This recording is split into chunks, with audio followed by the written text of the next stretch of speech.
ओम नमः शिवाय। महादेव आपके ऊपर हमेशा अपनी कृपा बनाए रखें। श्रावण मास महात्म अध्याय 2।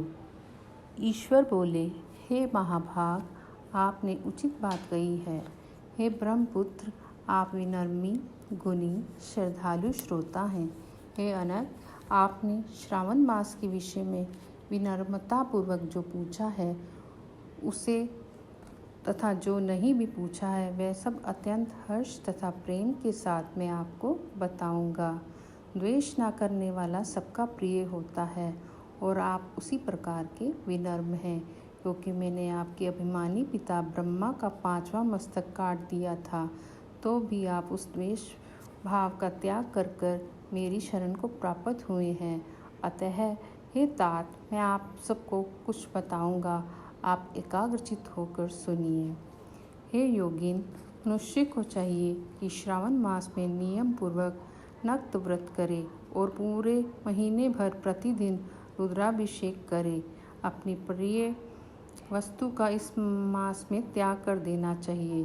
पुष्पों, फलों, दांतों, तुलसी की मंजरी तथा तुलसी दलों और बिल पत्रों से शिवजी जी की लक्ष्य पूजा करनी चाहिए। 1 करोड़ शिवलिंग बनाना चाहिए और ब्राह्मणों को भोजन कराना चाहिए।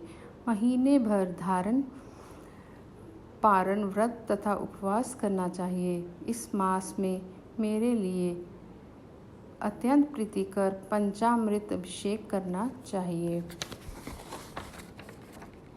इस मास में जो जो शुभ कर्म किया जाता है वह अनंत फल देने वाला होता है।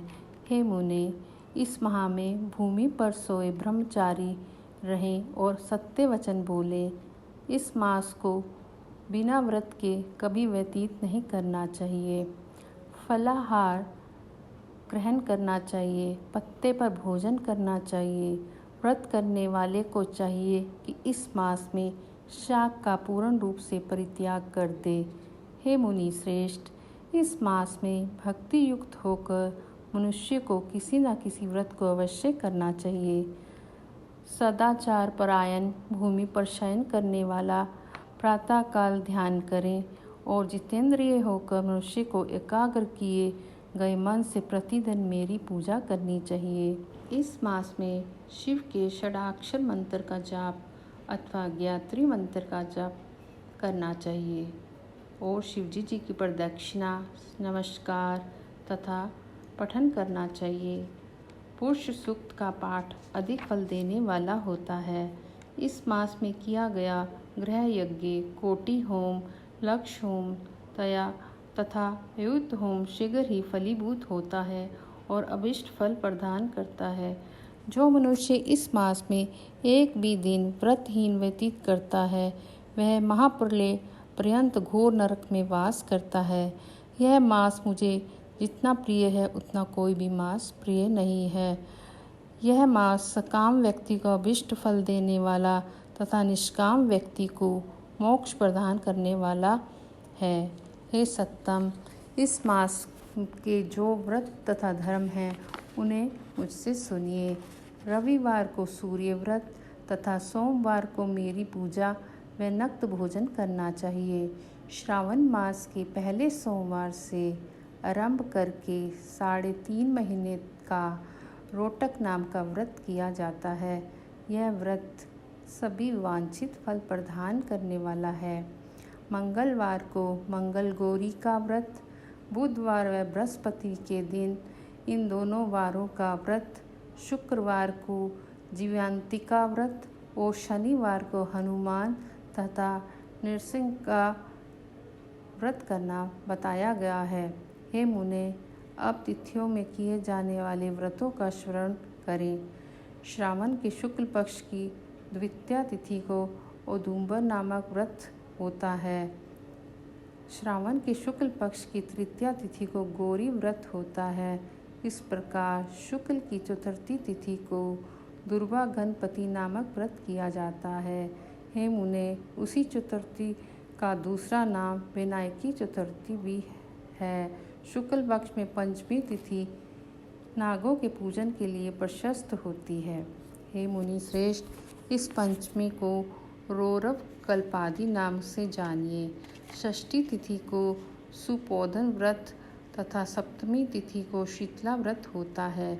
अष्टमी अथवा चतुर्दशी तिथि को देवी का पवित्रारोपण व्रत होता है। इस माह के शुक्ल तथा कृष्ण पक्ष की दोनों नवमी तिथियों को नक्त व्रत करना बताया गया है। शुक्ल पक्ष की दशमी तिथि को आशा नामक व्रत होता है। इस मास में दोनों पक्षों में दोनों एकादशी तिथियों को इस व्रत की कुछ और विशेषता मानी गई है। श्रावण मास की शुक्ल पक्ष की द्वादशी तिथि को श्री विष्णु का पवित्रारोपण व्रत बताया गया है। इस द्वादशी तिथि में भगवान श्रीधर की पूजा करके मनुष्य परम गति को प्राप्त करता है। उत्सर्जन, उपाकर्म, सभादीप, सभा में उपाकर्म, इसके बाद रक्षाबंधन, पुनः श्रवण कर्म, सर्पबलि और हयग्रीव का अवतार, ये 7 कर्म पूर्णमासी तिथि को करने हेतु बताए गए हैं। श्रावण मास के कृष्ण पक्ष में चतुर्थी तिथि को संकष्ट चतुर्थी व्रत कहा गया है और श्रावण मास के कृष्ण पक्ष की पंचमी तिथि के दिन मानव कल्पादि नामक व्रत को जानना चाहिए। हे द्विजोत्तम, कृष्ण पक्ष की अष्टमी तिथि को श्री कृष्ण का पूर्णा अवतार हुआ। इस दिन उनका अवतार हुआ, अतः महान उत्सव के साथ इस दिन व्रत करना चाहिए। मुनि श्रेष्ठ, इस अष्टमी को मनवादी तिथि जानना चाहिए। श्रावण मास की अमावस तिथि को पिठोरा व्रत कहा जाता है। इस तिथि में कुशों का ग्रहण और वृषभों का पूजन किया जाता है। इस मास में शुक्ल पक्ष की प्रतिपदा तिथि से लेकर सब तिथियों के पृथक पृथक देवता है। प्रतिपदा तिथि के देवता अग्नि, द्वितीया तिथि के देवता ब्रह्मा, तृतीया तिथि की गौरी और चतुर्थी के देवता गणपति हैं। पंचमी के देवता नाग हैं और षष्ठी तिथि के देवता कार्तिकेय हैं। सप्तमी के देवता सूर्य और अष्टमी के देवता शिव हैं। नवमी की देवी दुर्गा, दशमी के देवता यम और एकादशी तिथि के देवता विश्व देव कहे गए हैं।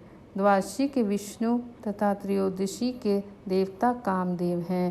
चतुर्दशी के देवता शिव, पूर्णिमा के देवता चंद्रमा और अमावस्या के देवता पितृ हैं। ये सब तिथियों के देवता कहे गए हैं। जिस देवता की जो तिथि हो उस देवता की उसी तिथि में पूजा करनी चाहिए। प्रायः इसी मास में अगस्त्य का उदय होता है। हे मुने, मैं उस काल को बता रहा हूँ, आप एकाग्रचित्त होकर सुनिए। सूर्य के सिंह राशि में प्रवेश करने के दिन से जब 12 घड़ी व्यतीत हो जाती है तब अगस्त्य का उदय होता है। उसके 7 दिन पूर्व से अगस्त्य को अर्घ्य प्रदान करना चाहिए। 12 मासों में सूर्य पृथक पृथक नामों से जाने जाते हैं। उनमें से श्रावण मास में सूर्य गवस्ती नाम वाला होकर तपता है। इस मास में मनुष्यों को भक्ति संपन्न होकर सूर्य की पूजा करनी चाहिए। हे सत्तम, चारों मासों में जो वस्तु वर्जित है उन्हें सुनिए। श्रावण मास में शाक तथा भाद्रपद में दही का त्याग कर देना चाहिए।